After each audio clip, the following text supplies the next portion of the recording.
আর বারবার আমরা এই ফলকে আমরা যাদের হাতে তুলে দেই, এরা হলো শিয়ালের হাতে যেরকম মুরগি বর্গা দেওয়ার পরে, মুরগি রাখার পরে যেরকম নিরাপদ দেয়, তাদের কাছে আমাদের দেশ, মানুষ এবং ইসলাম নিরাপদ নয়। মুরগি আমরা বর্গা বলি, বর্গা জামানত আমানত রাখা। মুরগি আমানত রাখলো কার কাছে? আমাদের গ্রাম্য একটা প্রবাদ বাক্য আছে, শ্রীগালের কাছে মানে শিয়ালের কাছে।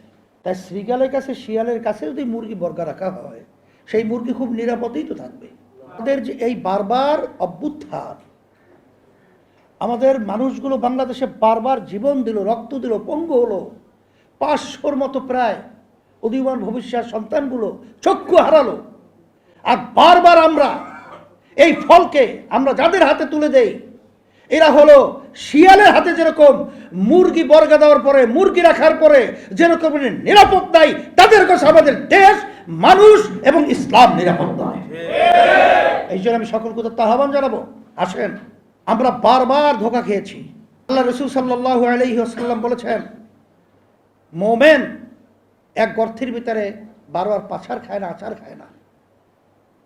ঠিক আমি বাংলাদেশের সকল ধরনার ঘরানার